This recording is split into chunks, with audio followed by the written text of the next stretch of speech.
Hello and welcome to Master Your Mindset with your host, Isis Foster. This is the place to be for anyone who is on a personal development journey. I will be sharing with you my own mindset hacks and personal past experiences. Please subscribe and share if you enjoy what I'm about to share with you and you've taken value from it. You never know who may need to hear it. I am so excited for this week's episode. I have an incredible guest joining me today. This is actually somebody that I went to school with. She is the face behind Living with IBD and she is the mum of one really cute little boy. So without no further ado, I'd love to welcome the amazing Leanne Billington onto Master Your Mindset. Hi everyone. Thank you so much for having me on.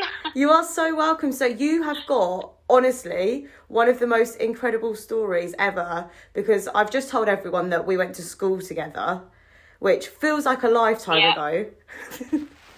It does, sitting in science together. I know, we literally used to sit next to each other in science, didn't we? I don't think we ever did any work. We would just be at the back cracking jokes together.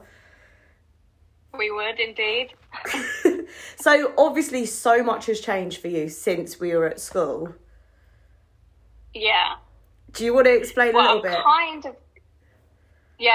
So I'm kind of glad that while I was at school, I was a little bit of a party goer then, should I say, and like going out and drinking and stuff, because for me, when everyone at school started going out at kind of like 18 was when I started getting poorly.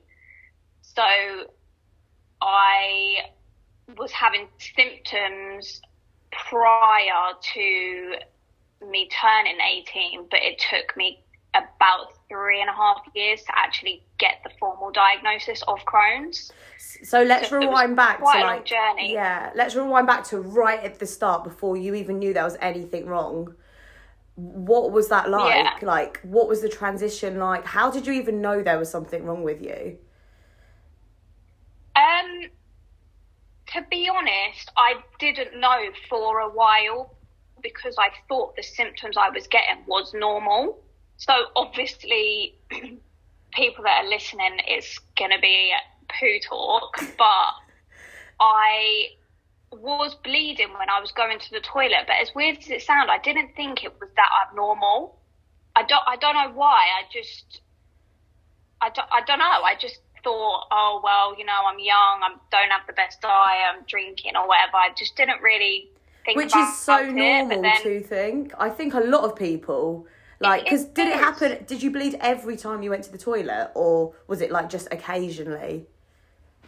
It started off occasionally and then it kind of got every single time, and I still didn't even think about it. I remember I told my friend once and she was just like, oh yeah, but if you're a bit constipated then you might just bleed. And I was like, oh yeah, maybe. Like, and I just didn't think. And then obviously part of me was like, oh, it might just be like period. I just didn't put two and two together, and I was just a young teenager that just kind of cracked on.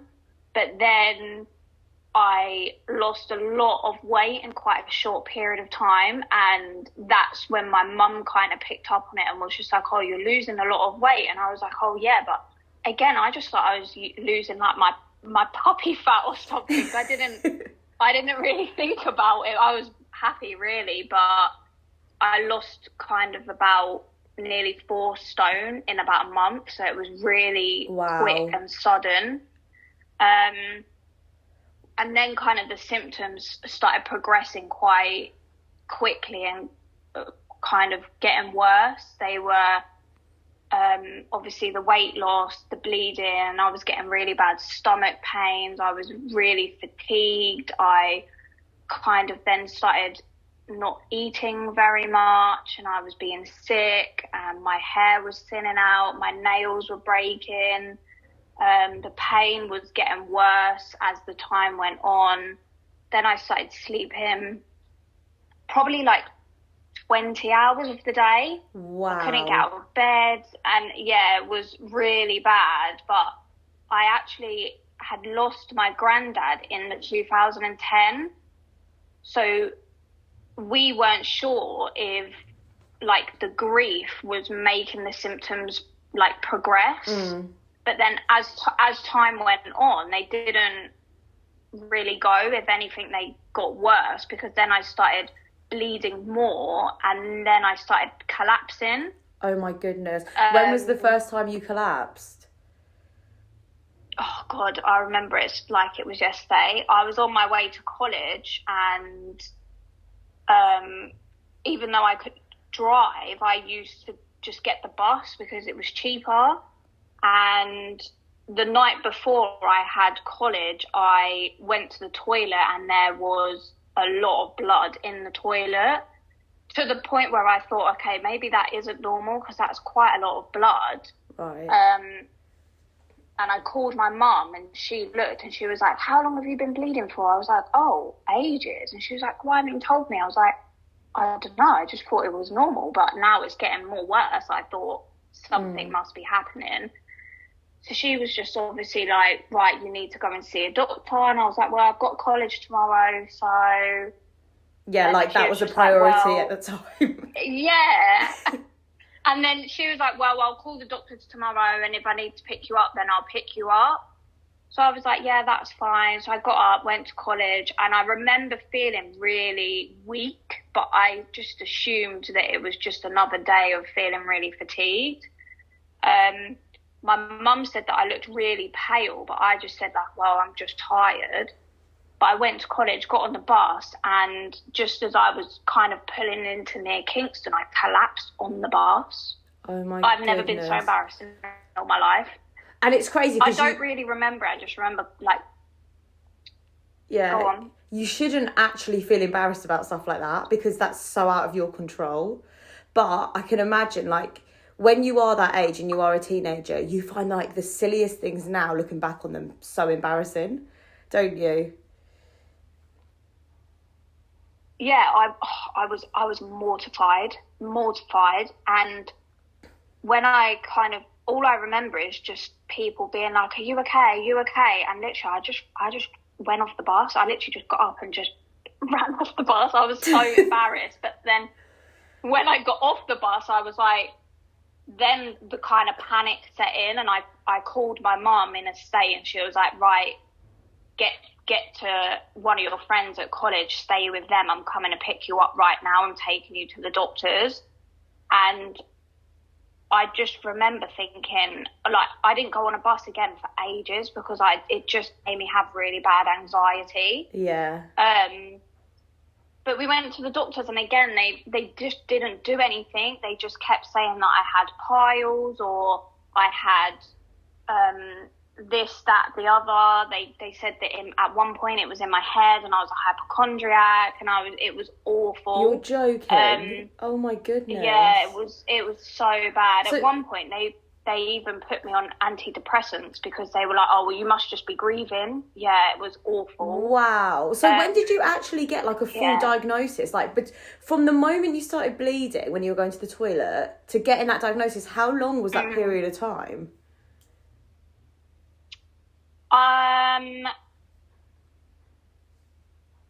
I would say pushing 3 years. You are joking. Oh my goodness. So had you have gone to the doctors, not like they did anything straight away, but if you went to the doctors the first time you saw blood, do you think that would have shortened the amount of time it took you to get that diagnosis? Well, the thing is that when I started going to see the doctor about the bleeding, it just said that it was piles, and then they said it was internal piles, and that was it. They just put it down to that. So, and you trust them to know what it is, and that's what I did. I trusted them. So when they told me that I was grieving and had depression, I believed them. So I thought, okay, well, I must do. But that actually made me kind of break down more, because I didn't really understand what depression was, and I didn't know what the symptoms were, because I didn't feel, yes, I felt sad because I had lost my granddad, but I didn't feel sad in the sense of I don't want to get out of bed. I couldn't get out of bed because I felt so poorly. So it was a really weird time, and in the end, I just took myself off the antidepressants because obviously the whole time I was on them, my symptoms didn't improve. So it was a really strange time being medicated when I didn't need that medication. So it affected me probably worse because I was like a zombie, even more so because I didn't need the antidepressants. Yeah, of course. So it was a really weird time, but they did do blood tests after the time that I collapsed on the way to college, and they came back that I had no vitamin B12. So we thought, great, that must be the cause of this. And I went on the injections, and I had to have a lot of injections at the beginning because I literally had none. And now I get them every 12 weeks. But once my vitamin B12 levels got better, the symptoms didn't disappear. I was still bleeding. I was still getting the pain. Like, my hair was still thin, and I still had all the symptoms that I had previously. So then in the end, my dad actually got me an appointment to see a private specialist in a private hospital in the New Vic to just see what they said. And I saw them once, and he said straight away, yes, you are deficient in B12. However, I think this is a gut problem. You need to get a referral to gastroenterology. So in the end, we went back to the doctors, and I just broke down to them and said, I can't live like this anymore. I need you to refer me to the gastroenterology team. So they did, and that's when the process kind of sped up. They kind of knew that something was wrong straight away because all my symptoms, they knew what it was pointing to, but obviously I didn't have a clue. They did a stool sample initially at first, and that came back at like nearly 4,000, I think, and it should be under 50. Oh my goodness, Leanne. That is actually so crazy, isn't it? Yeah, so do you know what as well? Like, there'll be a lot of people out there who would have had the same symptoms as you, and they would have just believed the doctors, and they would have been like, oh, it's just internal pars, I'm going to have to live with it now. And they wouldn't have escalated it, which is so sad because that's also so dangerous. Yeah, but in the end, we had no choice but to do something because I was just so poorly. I was trying to get through college still, but the weight was falling off me. I had no energy, and I couldn't do anything. I couldn't really live because I was just so poorly. They then booked me for a colonoscopy, and that's when I got diagnosed through the colonoscopy. But I was due to fly to Spain 2 days after the colonoscopy. But for me, I didn't really take the diagnosis badly. It was more my mum and Mike that found it really difficult. But I was very naive at the beginning. I just thought, oh, they'll just give me some antibiotics or something and it will disappear. I had no idea what it was. And back then, nobody really, it wasn't very known. It's a lot more known now. And to get diagnosed, if you go to the doctors now with symptoms, they will push for you to do stool tests and colonoscopy. So it has improved, but for me, it was a battle even just to get the diagnosis. Yeah, and I think when you're living it yourself, you have no choice but to live it. But for those people around you, like, that must be so hard to see someone you love go through so much pain every single day. Like, I know you mentioned Mike, who, if you're listening, guys, Mike's her husband. And you've also got a little... Sorry, should have said that. No, that's fine. You've also got a little one as well now, which is incredible. Yeah. So do you he's my little miracle baby. Yeah, you, like, honestly, so lucky to have him. Yeah, definitely. And I think for me that when I got the diagnosis, I just kind of thought, okay, fine, there we have it. We know what's wrong. Now I'll just take medication or whatever and I'll be better. I had no idea what was to come. And to be honest, the journey since my diagnosis has been more difficult and more challenging. But now, because I'm so aware, it's different. I know how to live with it because I don't have a choice to live with it. But not to say that it's easy. Some days are difficult, but it's, for me, I look at it in the sense of, right, these are the cards that I've been dealt with, and I have to play them to my best ability. And on the bad days, I allow myself to have the bad days because I'm not a superhero. But at the same time, it has made me who I am.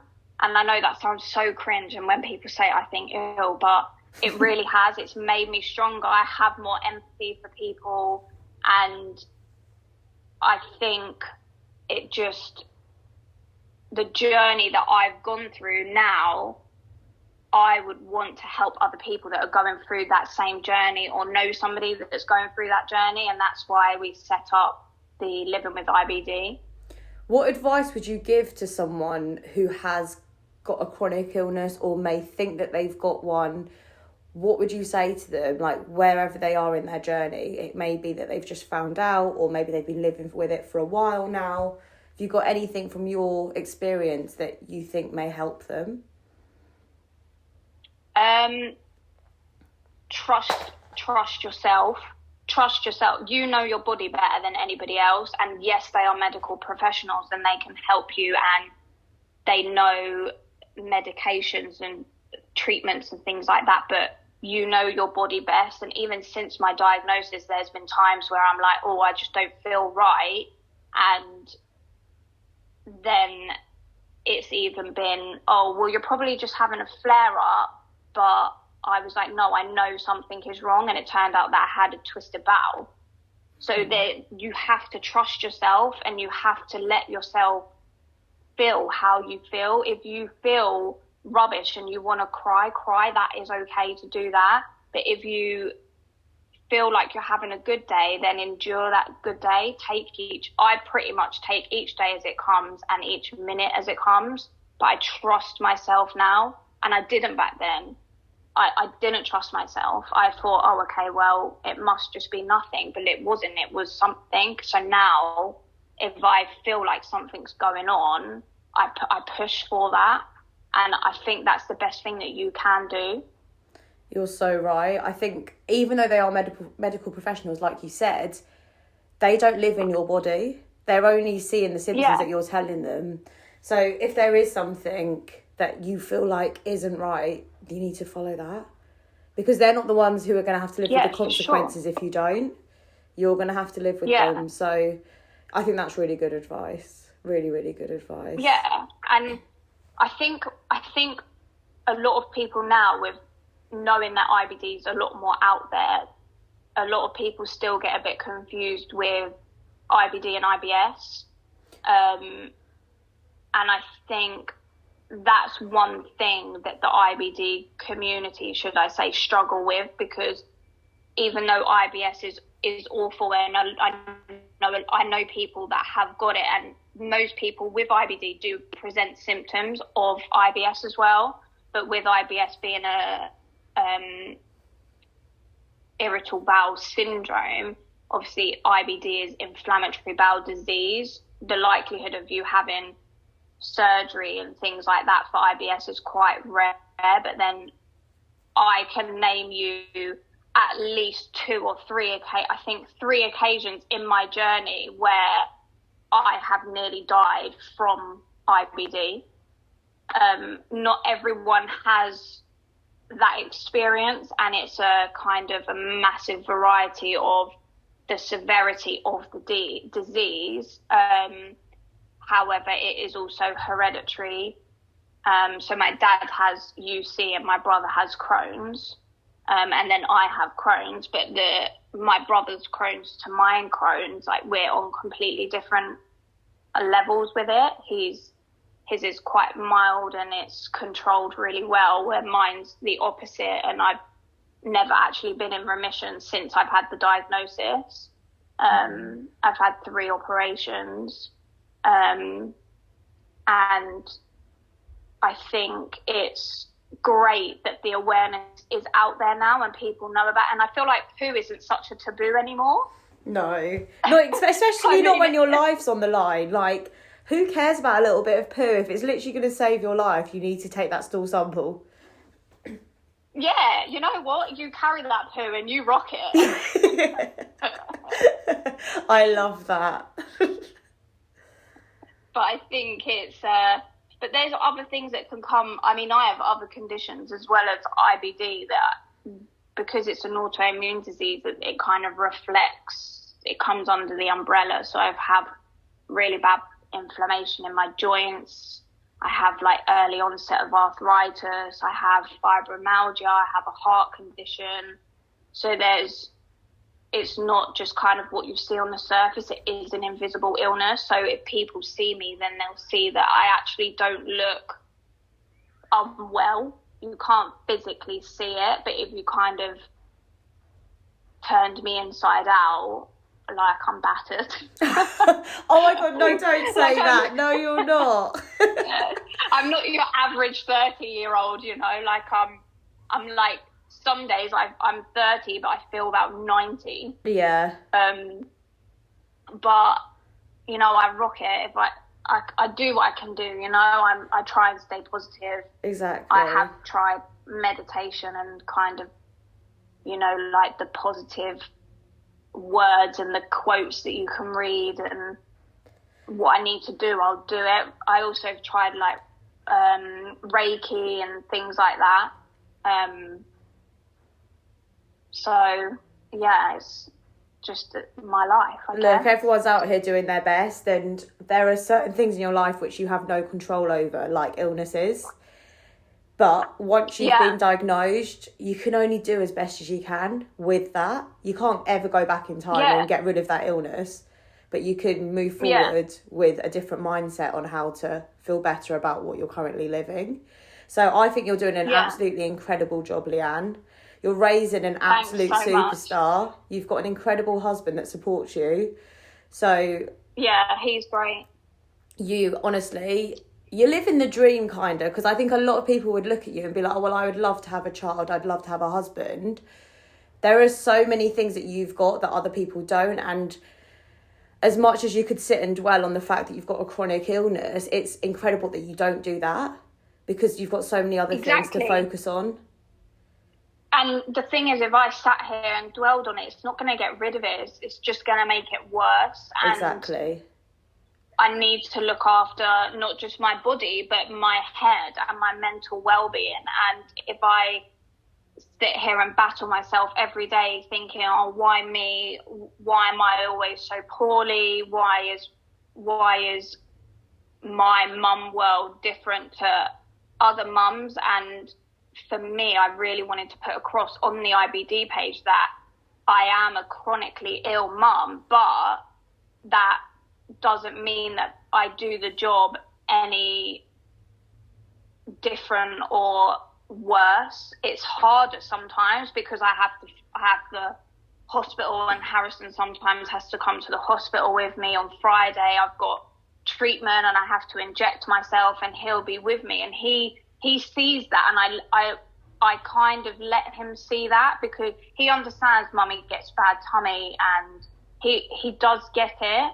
And I think even for him, that is a good thing. And I think you're right. I have a baby, well, a toddler, and I'm lucky to have that. He is a miracle. I was told that it potentially wouldn't ever happen. I have a husband. He looks after me. He cares for me. He's a good egg. I have a roof over my head. And some people don't have these things. So yeah, I have bad health, but I have so many positive things that make me get up every day and fight.